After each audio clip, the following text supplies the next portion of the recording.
2026 தேர்தல் சட்டமன்ற தேர்தல் வருது. விஜய் புதுசா போட்டியிட போறாரு. ஸ்டாலின் அவர்கள், அதிமுகவுல இருந்து எடப்பாடி பழனிசாமி, பாஜக, நாம் தமிழர், இத்தனை கட்சிகள் போட்டி போட போறாங்க. யார் வெற்றி பெற அதிக வாய்ப்பு இருக்குன்னு நினைக்கிறீங்க? யார் அதிகமா இருக்குன்னா எடப்பாடி தான் இருக்குது. எடப்பாடி தான் வரணும். எதனால எடப்பாடி வரணும்? எடப்பாடி எதனா வரணும்? அவர் 4 ஆண்டு காலம் ஆட்சி நின்றாரு. அதுல என்ன வந்து இது ஊழல் கண்டுபிடிச்சாங்க சொல்லு பார்க்கலாம். எந்த இதுவும் கிடையாது. எந்த இதுவும் கிடையாது. ஆனா இன்னைக்கு இந்த இந்த சட்டமன்ற தேர்தலில் 2021 கெடிச்சவங்க இந்த நாட்டுக்கோசம் என்ன செஞ்சாங்க? ஒண்ணுமே கிடையாது. நாட்டினுடைய கொள்ளை அதுதான் அதிகமா, ஊழல் தான் அதிகமா. இப்போ விஜய் அரசியல் வராரு, அவர் அரசியல் பத்தி என்ன நினைக்கிறீங்க? விஜய் ஒரு படத்துக்கு வந்து 500 கோடி வாங்குறாருங்க. 2 படத்துக்கு 1000 கோடி. வருஷத்துக்கு ஒரு 1000 கோடி, ஒரு 500 கோடி ஒதுக்குனா கூட, இவர் 500 கோடி வச்சுக்கினா கூட அந்த மக்களுக்கு சேவை செய்யலாம். மக்களுக்கு சேவை செஞ்சுட்டு வந்தா இவர் நல்ல ஒரு சமூக சேவைன்னு நம்ம எடுத்துக்கலாம், பயன்பாட்டுக்கு எடுத்துக்கலாம். அது எதுவுமே கிடையாது. வந்து திடீர்னு வராதுன்னா எதுக்கு? அவருடைய சொத்தை பாதுகாக்கிறது, அவருடைய சொத்தை பாதுகாக்கிறதுக்கு தான் வராரு தவிர, அவருக்கு ஒரு லேபிள் குட்டிக்கலாம் வராரு தவிர வேற எதுவும் கிடையாது. சீமான் என்ன இந்த சைடும் துட்டு வாங்குறது, அந்த சைடும் துட்டு வாங்குறது. அவரால் எப்படி அரசியல் நடத்த முடியும் சொல்லு பார்க்கலாம்? அதுக்குன்னு ஒரு குறிப்பிட்ட ஜனம் தான் இருக்குது. அதை வச்சுன்னு அவர் ஆட்சியெல்லாம் ஆள முடியாது. அவர் அரசியல் மேல உங்களுக்கு நம்பிக்கை இல்லை? அவரெல்லாம் நம்பிக்கை கிடையாது. விஜய் அரசியல் மேலயும் நம்பிக்கை? அதெல்லாம் நம்பிக்கை கிடையாது. எங்களுக்கு சொந்த எதுவோ அந்த கட்சியில தான் போட முடியும். சொந்த இதுன்னா எங்களுக்கு டிஎம்கே தான். ஆனா போட மாட்டோம் இந்த வாட்டி. இந்த வாட்டி யாருமே 7 ஓட்டு டிஎம்கே போட மாட்டோம். டிஎம்கே போட மாட்டோம். சரி, நான் அப்ப விஜய் அரசியல் பத்தி என்ன நினைக்கிறீங்க? விஜய் தான் போட போறாங்க. விஜய் போட போறாங்க. பொண்ணுக்கு எல்லாருமே விஜய் தான். இவங்க எல்லாமே விஜய் தான் போட போறாங்க. ஏன்னா ஆமா, மாற்றம், புது மாற்றம். அவரு என்ன நம்பிக்கை இல்ல, அவரு புதுசா அவருக்கு வரட்டுமே. இவங்க தான் பண்ணல, அவரு கொஞ்சம் சம்பாதிச்சுட்டு போட்டுமே. சம்பாதிக்கிறாரு, நல்லது பண்றாரோ இல்லையோ, அவர் கொஞ்சம் மாத்தி விடலாம். அரசியல் இவங்களே இருக்க கூடாதுல்ல. புதுசா வரவங்க என்ன பண்றாங்க, அவங்களுக்கும் ஒரு வாழ்ப்பு கொடுக்கணும்ல. அதுதான், வேற ஒண்ணும் இல்ல. இப்போ சீமான்லாம் இருக்கிறாரு. சீமான்லாம் யாருன்னு எனக்கு தெரியாதுமா. அவர் இவர் தான் டைரக்டர். அவர் நமக்கு எல்லாம் தேவையே கிடையாது. சீமா வந்து அவரே யாரும் தேவையில்ல. ஓகே, இப்போ இந்த பாஜக அதிமுக கூட கூட்டணியில இருக்கிறாங்க. அது கூட்டணிக்கிறாங்க, எதனா கூட்டினா அவங்க கழிச்சுன்னு போறோம். பணத்தை கொடுத்தா அவங்க போட்டி போட்டியா வாங்கினு அவங்க சம்பாஷின்னு போறாங்க. நம்மளுக்கு எல்லாமே விஜய் தான் இந்த இடத்துல முக்காவாசி. இங்க போட்டா மேக்ஸிமம் மன்றமே நிறைய பேர் விஜய்க்கு நிறைய பேர் போயிட்டாங்க. லேடிஸ்ல இதெல்லாம் லேடிஸ் எல்லாமே விஜய்க்கு தான் போயிட்டாங்க. விஜய்க்கு தான் நான் விஜய் ரசிகர் தான். ரஜினிக்கு அடுத்தது விஜய் தான் ரசிகர் தான் நான். ஆனா விஜய்க்கு தான் போடும் இந்த வாட்டி, மாற்றம் கிடையாது. எங்க வீட்டு 8 ஓட்டும் அவருக்கு தான். 8 ஓட்டும் விஜய்க்கு தான். சரிண்ணா, 8 ஓட்டும். 8 ஓட்டு இல்ல, எங்க எல்லாமே எதிர் வீடு தான். எல்லாமே இவங்க எல்லாமே விஜய் தான். யாருக்கு நல்லது செய்யறவங்க அவங்க தான் ஓட்டு போடும். ஆமா, இந்த வாட்டி ஸ்டாலின் காலகாலமா எங்க வீட்டுக்கார டிஎம்கே தான். எங்க மாமனாரும் டிஎம்கே தான். எங்க வீட்டுக்காரர் அது தவிர என் பையனை இணைஞ்ச தலைவனா இருந்தான், சின்ன பையன் எல்லாம் இருக்கிறாங்க. ஆனா இப்போதைக்கு வந்த ஸ்டாலின் எனக்கு 1000 ரூபாய் போடுறாரு. அதனால ஸ்டாலினுக்கு தான். இல்ல, அப்பதான் என் புருஷ சொன்ன வாழ்க்கை ஸ்டாலின் தான் போடுவாங்க. நீங்க இப்ப விஜய் அரசியலுக்கு வர்றதை பத்தி என்ன நினைக்கிறீங்க? அதெல்லாம் நம்ம நம்பிக்கை இல்லை. எப்பவுமே கொள்கையோட இருக்கிறவங்கள தான் நம்பணும். இப்ப கொள்கை இல்லன்னு நினைக்கிறீங்களா விஜய்க்கு? இல்ல, நான் நம்பிக்கை இல்லை. ஏன்? இப்ப இவ்வளவு பிள்ளைங்க செத்து இருக்குது. அவரு பாக்கிறதுக்கு ஒரு ரசிகரை பார்க்கணும்னு இவ்வளவு பிள்ளைங்க செத்து இருக்குது. காலகாலமா இருக்கிறவங்களுக்கு அது மாதிரி இது வரைக்கும் ஒன்றும் நடந்தது கிடையாது. உண்மைதானே? இவ்வளவு காலமா இப்ப கட்சிக்கார நடிகருக்கு வந்தாருனோடனே எல்லா ஜனங்க வந்து குழந்தை குட்டி எல்லாம் போய் செத்து இருக்குது. இப்ப அவர் போடவும் நம்பிக்கை கிடையாது. இன்ன வரைக்கும் அவருக்கு நான் போட மாட்டேன். எனக்கு அது உண்மைதான். என்ன சொல்றேன், எனக்கு கலைஞருக்கு போடுவோம், ஸ்டாலின் போடுவேன். ஸ்டாலினால நான் எங்கள் வீட்டுக்கார் வாழ்த்து தான் எனக்கு இருக்கும்போதே கூட்டின்னு போகும்போது ஸ்டாலின் போடு மலருன்னு தான் சொல்லிட்டுன்னு போவார். அப்பத்தி கொள்கை என் புருஷன் சொல்ற வார்த்தை அது உண்மை, தெய்வ வாக்கு. நான் ஒரு அப்படிதான் கேட்டுப்பாரு. இவளுக்கு என் புருஷன் தான் எனக்கு சொத்தை, என் சாமியே அவர் தான். இப்ப நானும் போட்டியில இருக்குதா, எது மோதணும் உனக்கு தெரியல. ஆனா திமுக ஆட்சிகளுக்கு எவ்வளவோ நாங்க சொல்லி பார்த்துட்டோம். இது 5 வருஷம் ஆள்றாங்க. இந்த ரோட்டுக்கு அவங்க வசதி செய்யல, எதுவுமே கேட்க மாட்டேன்றாங்க. அப்ப நாங்க என்ன பண்ண முடியும்? அடுத்த கட்சி வர்றதுக்கு சான்ஸ் இருந்தா தான் அவங்கள கேட்க முடியும். இப்ப இருக்கிறத இந்த தெருவுக்கு வாங்கினாக்கா வராங்க, வரமா ஓட்டு பரப்ப போட்டுப்பாங்க, கேட்டுப்பாங்க, அவ்வளவுதான் சொல்றாங்க. வேற பதில் கிடையாது. எத்தனை ட்ரிப்பு கேட்டாச்சு. அவங்க வந்து எந்த ஆட்சி வந்தாலும் இந்த உண்மை சொல்லலாம், அந்த மாதிரி பழையபடி ஏதாச்சும் ஒரு நல்லது செஞ்சா நல்லா இருக்கும். யார் வந்தாலும் சரி. விஜய் வராரு, அவரை பத்தி, அவருடைய அரசியல் பத்தி என்ன நினைக்கிறீங்க? அவரும் இப்ப பூந்துருக்கிறாரு. இனிமே அவரு வளர்ச்சி எப்படின்னு தெரியும், எல்லாரையும் பார்த்தாச்சு. இனிமே அவரு வந்தது நல்லா செஞ்சாரு, அவரும் நல்லா தான் இன்னமும் வாழ்வாரு. இப்ப அம்மா இருந்தாங்கன்னா அம்மா இந்த அடுத்த ஆட்சியே கிடையாது. அவங்க தான் இப்போ இருக்க வேண்டியது. இப்போ அவங்க போயிட்டதுனால தான் இவ்வளோ பேர் உள்ள கலந்து இருக்கிறாங்க. இப்ப அதிமுக திமுகன்றதுனால உங்களுக்கு வந்து எல்லாம் செஞ்சாங்க, இப்போ வந்து அந்த இடத்துல அம்மா இல்லாதனால செய்யல அப்படின்னு சொல்றீங்களா? ஆமா, அவங்க இருந்தாங்கன்னா இப்போ ஆட்சியே கிடையாது, எலெக்ஷனே கிடையாது. அது அவங்க 10 வருஷம் ஆண்டுட்டாங்க. 3வது ட்ரிப்பு கையெழுத்து போட்டு வரப்போ கூட நாங்கள் நிற்கிற வைக்கல ஆட்சியில், அதுக்கு வர்றப்ப இல்லையே, அதோட தானே இறந்துட்டாங்க. இப்போ அவங்க தானே இந்த ஆட்சியே கிடையாது, அவங்க ஒண்டி தான் ஆட்சி, அவங்க ஒண்டி தான், அம்மா ஒண்டி தான் ஆட்சி. இப்போ வந்தாங்க சீமான் பாஜக எல்லாம் இருக்காங்களே பேசுறாங்களே, இனிமே வரட்டும், வந்து செய்யறாங்களான்னு பார்க்கலாம். பேசுறாங்க கண்ணியமா, டிவியில பேசுறாங்க, நாங்க இதை செய்வோம் அதை செய்வோம் சொல்றீங்க. சீமான் பேசுறாரு, பாஜக எடப்பாடி எல்லாருமே பேசுறாங்க. இப்போ நானும் ஒரு நம்பர் சார் இருக்கேன். நான் எந்த கட்சிக்கும் நாங்கள் பொதுவாக பேசுகிறேன், எல்லாத்துக்கும் பொதுவாக பேசுகிறேன், எந்த கட்சிக்கும் நாங்கள் பேசலை. பொதுவாக யார் வந்தாலும் இந்த தெருவுக்கா இது செஞ்சால் நல்லாயிருக்கும் அப்படின்னு செஞ்சால் நல்லாயிருக்கும். அது ஒரு சந்தோஷம். இந்த தெரு எதை யார் வந்தாலும் இது கண்டுக்க மாட்டேன்றாங்க, அவ்வளோதான். வர்றாங்க, ஓட்டு கேட்குறாங்க, ஓட்டு கேட்டு போய்கின்னே இருக்கிறாங்க, அவ்வளோதான். அது கேட்குறாங்க, செய்ய மாட்டேன்றாங்க, போடுறாங்க, அவ்வளோதான். எனக்கு திமுக கட்சி வெற்றி பெற்றா நல்லா இருக்கும். எனக்கு அவங்க கட்சிக்காரங்க. நாங்கள் அப்பத்துலேருந்து நாங்கள் அந்த கட்சி தான் ஓட்டு போடுறோம். திடீர்னு கட்சி மாறனா மாற தோணாது நம்மளுக்கு. ஏன்க்கா, எதனால உங்களுக்கு திமுக அவ்வளவு பிடிக்கும்? அவர் வந்து எங்கள் அப்பா காலத்துலேருந்து நாங்கள் எங்கள் அப்பா அந்த கட்சிக்கு தான் ஓட்டு போடணும்னு எங்களை சொல்லி இது பண்ணிட்டாரு. அதனால நாங்கள் அந்த கட்சியிலே போட்டு, திடீர்னு புது கட்சி வந்தால் அந்த கட்சியில் மாறது தப்பு தானே. நம்ம ஆதி காலத்துல எந்த கட்சிக்கு போகணுமோ அந்த கட்சிக்கே போட்டு போயிடணும். இந்த கட்சிக்கு வந்தாலும் இந்த கட்சி போனோம், அந்த கட்சி வந்தா அந்த கட்சிக்கு போனோம், அந்த மைண்ட்ல இல்ல. அவங்களும் செய்யறாங்க தான் திமுக கட்சிக்காரர். ஆனா செய்யறது வந்து யாரும் வெளிப்படுத்த மாட்டாங்க. அவங்களும் நல்லது செய்யறாங்க, அந்த பொருள் அந்த பொருள் கொடுக்குறாங்க, அதை செய்யறாங்க, அவங்கவுங்களை ஹெல்ப் பண்றாங்க. அவங்க கட்சி வரும்போது நம்ம ஒன்றும் பண்ண முடியாது. அவங்களும் நல்லது செய்யறாங்க. இப்போ எந்த கட்சி வந்து எதுவும் செய்ய போறது இல்லை. அவங்கவுங்க கட்சி ஜெயிச்சாதான் அவங்கவுங்க. இப்போ நீங்க தலைவர் ஆயிட்டீங்க, அப்போ அவங்க தலைவர் ஆனா என்ன ஆவாங்க?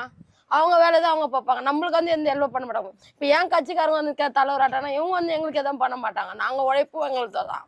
யாரும் எங்களுக்காக எதுவும் செய்ய மாட்டாங்க. எங்களுக்கு பிடிச்ச கட்சி திமுக கட்சி தான். வேற எந்த கட்சியும் நாங்கள் ஓட்டு போட விருப்பப்பட மாட்டோம். ஓகே, இப்போ விஜய் வந்து வர்றதுனால நிறைய பேர் வந்து ஆதரவு கொடுக்குறாங்க, ஜனம்லாம் அவ்வளோ பேர் போறாங்க. இப்போ வந்து சின்ன வயசுல இருந்து இந்த கட்சிக்காரை பார்த்தா இந்த படத்துல ஒரு நல்லா நடிச்சாரு, அதான் நம்ம கிளாப் பண்றோம் பாக்குறோம். அதுக்காக அவர் தலைவர் ஆக்கலாமா? ஆக்கக்கூடாதுல. நம்மளோட கட்சி இவரை பிடிக்கும், நம்மளுக்கு இந்த கட்சி நம்மளுக்கு பிடிக்கும். பாஜக நாம் தமிழர்லாம் இருக்கிறாங்களே, சீமான் கட்சி, அவங்களாம் எனக்கு இது வரைக்கும் தெரிஞ்சது இல்லைங்க. எனக்கு தெரிஞ்சது திமுக கட்சி தாங்க. எங்க அப்பா சொல்லி ஓட்டு போட்ட. அதிமுக நாங்க போட்டது இல்லைங்க, திமுக தான். அந்த கட்சியில நாங்க ஓலை வீடா இருக்கும் போது ஃபுல்லா ஏரியா ஓலை வீடு. அப்ப திமுக கட்சிக்காரங்க வந்து அந்த ஓட்டு வீடு போட்டு வைத்தாங்க. அந்த நேரத்துக்கு அவருக்கு ஜெயிச்சாரு கருணாநிதி, ஓட்டு வீடு கட்டிடாங்க. ஜெயலலிதா மக ஜெயிச்சாங்க, பம்பு போட்டு கொடுத்தாங்க. அம்மா மாத்தி மாத்தி தான் செஞ்சிருந்தாங்க. இப்ப மு.க. ஸ்டாலின் வந்து எதுவுமே இந்த ஏரியாக்கு எதுவுமே செய்யல. ஓப்பனா சொன்னாங்க. அவங்க 2 பேரும் தான் போட்டா போட்டுல செஞ்சுன்னு வந்தாங்க. இப்ப வந்து நீங்க 2000 ரூபாய் கொடுத்தீங்கன்னா அவர் ஒரு 3000 கொடுப்பாரு. 5 வருஷத்துக்கு அவங்கவுங்க என்னென்ன விருப்பப்பட்டது கொடுத்தாங்க. இப்போ அவர் டிவி கொடுத்தாரு, கேஸ் கொடுத்தாரு. அம்மா என்ன கொடுத்தாங்க? ஃபேனு, மிக்சி, கிரைண்டர் கொடுத்தாங்க. அவங்க போட்டி போட்டு செஞ்சாங்க. 1000 ரூபாய் மகளிருக்காக நாங்க 1000 ரூபாய் கொடுக்குறோம், பஸ் ஃப்ரீயா கொடுக்குறோம். பஸ் நேச்சுரலா வருதானுங்க. நான் ஜென்ஸுக்கு பஸ் ஃப்ரீயா கொடுத்தாங்களா? அவங்க தான் வேலைக்கு போடுறவங்க, நான் லேடிஸ் வேலைக்கு போறவங்க. லேடிஸுக்காக இன்னும் அவங்க பண்றாங்க. மகளிர் காசு 1000 ரூபாய் இன்னும் பத்தோம். இன்னும் சாப்பிடுவோம். இப்ப விக்கிற விலைவாசி என்ன ஒரு நாளைக்கு 200 ரூபாய். இவ்வளோ இது சொல்றீங்க, ஆனா திமுக தான் போடுவீங்க. ஆமா, நாங்க திமுக தான் போடுவோம் ஓட்டு. நாங்க அந்த கட்சிக்காரன்னு சொல்லிட்டோம். அதுக்காக நாங்க பேசுறதாலும் இது பண்ண மாட்டோம். எங்களுக்காக எங்க ஏரியாக்காக அவங்க இன்னும் கொஞ்சம் நல்லா பார்த்தாங்கன்னா எங்களுக்கு ரொம்ப பிடிக்கும். எங்களுக்கு அதனாலதான் எங்களுக்கு வந்து இந்த திமுக கட்சிக்கார பிடிக்கும். இவங்க இந்த ஹெல்ப் பண்றாங்க, அந்த ஹெல்ப் பண்ணாங்க, அப்ப காலத்துல இருந்து பண்ணின்னு வந்தாங்க. இப்ப மு.க. ஸ்டாலின் வந்து யாருக்கும் எந்த ஹெல்ப் பண்ணல. மகளிருக்குன்னு 1000 ரூபாய் அப்படின்னு போட்டாங்க. நாங்களும் ரேஷன் கார்டு இல்லாதவங்க, நாங்களாம் எப்படி வாங்குறோம்? இல்லாதவங்க வாங்கல, இருக்கிறவங்க அப்ப காலம் வச்சிருந்த ரேஷன் கார்டு வச்சிருந்தவங்க அவங்கவுங்க 1000 ரூபாய் வாங்குறாங்க. நாங்க யாரும் வாங்கல. அதே மாதிரி விஜய் கட்சிக்கார் வந்தாரு, இந்த பொருளுக்கு தரு, இந்த பொருள் யாருக்கு எதுக்குள்ள அவர் ஜெயிச்சு தருன்னு சொல்றாங்க. அதுக்கப்புறம் ஜெயிச்ச பிறகு என்ன பண்ணுவாங்களோ நம்ம பாக்குவா போறோம். அம்மாக்கு தான் போடுவாங்க. அம்மா இல்லையா என்ன பண்ணுவேன்? சும்மா தானே வந்து இது என்ன சிலை இருந்தாலும் ஸ்டாலின் வந்து எங்களுக்கு ஒரு நன்மை செஞ்சுக்கிறாரு. என்ன செஞ்சிருக்கிறாரு? எனக்கு சேர்ந்துக்கிறாருன்னா ஏழைங்களுக்கு, எனக்கு விதவைங்களுக்கு தான் இப்போ 1000 ரூபாய்னா இப்ப எல்லாருக்குமே வந்து எல்லாருக்கும் சம்மதமா போடுறாரு. திடீர்னு எங்களுக்கு உடம்பு நல்லான்னா ஐயோ இந்த 1000 ரூபாய் வருமே, டாக்டர்கிட்ட போய் மாத்திரை வாங்கி வச்சுக்கலாம் அப்படின்ட்டு அது நன்மையை சேர்ந்துக்கிறாரு. மாசம் மாசம் இங்க எல்லாருக்கும் 1000 ரூபாய் கண்டிப்பா வருதுப்பா. தெரிஞ்ச வரைக்கும் நாங்க வாங்குறோம். ஏனுக்குலாம் அந்த 1000 ரூபாய் விதவைங்களுக்கு தான் அப்ப 1000 ரூபாய். இப்ப கிடையாது. இப்ப அப்ப விதவைக்கு தான் 300 ரூபாய் அப்பெல்லாம் வரும். ஆமா. வந்து இப்ப எல்லாம் எம்மதமா சம்மதமா. அது ஒண்ணு அமைச்சுக்கிட்டு அது வேலைதான். ஓகே, அதனால இப்போ நம்ம ஸ்டாலினுக்கு தான் ஓட்டு. ஆமா, இருந்தாலும் சரி அது ஒரு மனசாட்சி வந்து உருக்குது எங்களுக்கு. அவங்களுக்கு கொடுக்குறாங்க. இப்ப வந்து நாங்க பஸ்ஸுக்கு போவோம், பஸ் வரலன்னு. இப்ப பெரும்பாக்கத்துல இருந்து பெரிய பஸ் வேலைக்கு நான் இங்க வரேன், வந்தாலும் அந்த பஸ் ஃப்ரீ. எனக்கு நிறைய விட்டாங்க பஸ். இப்போ இந்த ஒரு 2 மாசத்துல சும்மா நிறைய பஸ். கேட்டுங்க அது கதையா. ஃப்ரீ பஸ் வேற. ஃப்ரீ. அது நம்மளுக்கு பயனுள்ளதா இருக்கு என்னக்கா? அதனால அந்த பஸ் வந்து விட்டதால இந்த பஸ்ல நாங்க நல்ல மாதிரியா வரோம் போறோம். ஒன்றும் கிடையாது. திடீர்னு வந்து இன்னொரு பஸ் வருது, பார்த்தா ஸ்பெஷல் பஸ்ன்னு வாங்க, ஏசி பஸ்ன்னு வாங்குவோம். ஆனா பார்த்து ஏசி கிடையாது, ஃப்ரீ. உட்காருங்க ஃப்ரீன்னு வாங்குவோம். அது எவ்வளவு இருக்கு. அது உண்மை உண்மை. கேட்டுக்க பாப்பா. கொடுத்தாலும் எங்களுக்கு ஒரு நன்மை தான், அவரு கொடுத்தாலும் நன்மை. இது இப்போ கண்டிப்பா இப்போ 2026ல விஜய் கண்டிப்பா வந்தா நல்லா இருக்கும். ஆட்சி புது மாற்றம் கிடைக்கும். ஏன்னா இது வரைக்கும் செஞ்சவங்க வந்து இன்னும் அவ்வளோ செஞ்சிருக்கிறாங்கன்ற பேரோட எதுவுமே செய்யலன்னு தான் பேரு. இன்னும் 1000 ரூபாய் கொடுத்தா மக்கள் இது வருமானம் வந்துடும், இது போதுன்னா 1000 ரூபாயில யாரும் குடும்பம் நடத்த முடியாது. இப்போ 2026ல ஆட்சிக்கு வந்து புதுசா வந்தா வரவங்களுக்கு ஒரு வாய்ப்பு கொடுங்களேன். அவங்க இன்னும் இனி புது மாற்றம் எதனா பண்றாங்களான்னு பார்க்கலாமே. ஏன் அதை கொடுக்க மாட்டேன்றீங்க? நீங்க விஜய் வந்து செய்வாருன்னு எப்படி நம்புறீங்க? கண்டிப்பா அவர் வந்து வர்றது, அவர் இது சினிமா ஃபீல்ட்ல இருக்கும்போது அவ்வளோ வருமானம் வருது அவருக்கு. அதை வச்சு அதுவே அவருக்கு போதும். அதை விட்டுட்டு அவர் வந்து நம்ம மக்களுக்கு செய்யறேன்னு சொல்லிட்டு இறங்கும் போது கண்டிப்பா மக்களுக்கு எதனா நடக்கும். புது ஆட்சி வந்தா கண்டிப்பா மக்களுக்கு எதனா புது மாற்றம் பண்ணுவாரு. அதே மாதிரி பெண்களுக்கு முக்கியமா பாதுகாப்பு கிடைக்கும். ஏன்னா இப்பெல்லாம் சின்ன குழந்தைங்களை கூட ரொம்ப கஷ்டமா இருக்கு, அதை கேட்கறதுக்கு ரொம்ப கஷ்டமா இருக்குது. ஆனா இந்த ஆட்சியில இருக்கிறவங்க அதை கேட்டுன்னு தானே இருக்கிறாங்க, அதை எதுவுமே ஸ்டெப் எடுக்க மாட்டேன்றாங்கல்ல. பெண்களுக்கு முக்கியமா பாதுகாப்பே கிடையாது. அதே மாதிரி இப்ப வந்து ஒரு வீட்டுல வருமானம் இருக்குது அப்படி இல்ல, கஷ்டமா இருக்குது, படிக்க முடியல, இல்ல வேலைக்கு போறாங்க அப்படின்னா அவங்களுக்கு எல்லாம் இன்னும் நீங்க ஹெல்ப் செய்றீங்க. எதுவுமே கிடையாது. நடுத்தர மக்கள் நடுத்தரமா தான் இருக்கிறாங்க. உங்க இதுல ஃபீல்ட்ல இருக்கிறவங்க எல்லாருமே மேல் வந்துருக்காங்க. மக்களுங்களுக்கு ஒரு இறங்கி வந்து கூட ஒரு உதவி செய்யறதுக்கு ஆள் இல்லை. இப்ப நான் விஜய்க்குன்னு கேட்டவொடனே நான் பேசுறேன் அப்படின்னு சொல்லிட்டு வந்தீங்களே, அதனால கண்டிப்பா. ஏன்னா வந்து விஜய்க்கு வந்து, ஏன்னா இப்ப விஜய் வந்து ஏன் நீங்க வர விட மாட்டேன்றீங்க? அதை ஃபர்ஸ்ட் வரேன்னு சொல்லும் போதே இவ்வளவு ப்ரெஷர் கொடுக்குறீங்க ஏன்? அப்ப நீங்க அந்த ப்ரெஷர் கொடுக்கறது நீங்க முன்ன வந்து நீங்க செஞ்சிருக்கலாமே. முன்ன செஞ்சிருக்கலாமே. இப்ப விஜய் வரணும்னா நான் இதை செய்யறேன், அதை பண்றேன், இதை ரோடு போடுறேன், குளம் அமைக்கிறேன் அப்படின்றீங்களே. இதை நீங்க அவர் வர்றதுக்கு முன்னாடி நீங்க செஞ்சிருந்தா இது அவர் வந்து முன்ன வந்து நிக்க போறது இல்லை. இப்ப விஜய் வந்து நிக்கிறேன்னும் போது அவருக்கு ஒரு வாய்ப்பு. இப்ப அம்மா இருக்க காலத்துல அம்மா ஒரு ஆள் நின்று போராடினாங்க, அம்மாவுக்கு நீங்க எவ்வளவு இடைஞ்சல் பண்ணீங்க. அவங்க போட்டிக்கு வந்தாங்க, அவங்க தனியாலாம் நின்று சிங்க பண்ணா நின்று அவங்க இது பண்ணாங்க. அதே மாதிரி தான் இப்ப ஜெயலலிதாவுக்கு அடுத்து இப்ப விஜய் வந்திருக்காரு. எம்ஜிஆர், ஜெயலலிதா, இப்ப விஜய். இப்ப முன்னாடி அதிமுக தான். ஆமா, ஓகே. அந்த இதுல இப்ப வந்து திமுகவுக்கு ஏன்னு கேட்டா அம்மா இல்லாத பட்சத்துல இப்ப இவராது வந்து நமக்கு எதனா செய்வாருன்னு சொல்லிதான் எல்லாருமே ஓட்டு போடுது. அந்த ஓட்டு போட்ட மக்களுக்கு நீங்க என்ன செஞ்சீங்க? எதுவுமே இல்லை. பஸ் நாங்க ஃப்ரீயா கேட்டோமா? கிடையாது. பால் விலை நீங்க கம்மியா கொடுக்குறேன், நீங்க டீசலும் கம்மியா கொடுக்குறேன். அதெல்லாம் எதுல போட்டு எதுல எடுக்கணும் நீங்க எடுத்துனீங்க. இப்ப யாருமே போய் ஒரு பொருள் வாங்குறாந்தா அதிக விலையா இருக்குதுன்னு தான் சொல்றாங்களே, கண்டி கம்மியா ஆட்சி வந்து இதுல கம்மியா ஆக்குனாங்கன்னு சொல்ல. இன்னும் மிஞ்சி போனா பஸ் ஃப்ரீயா விடுறீங்க. அந்த பஸ் ஃப்ரீயா விடுற பஸ் கரெக்ட் டைம்ல வருதா? கிடையாது.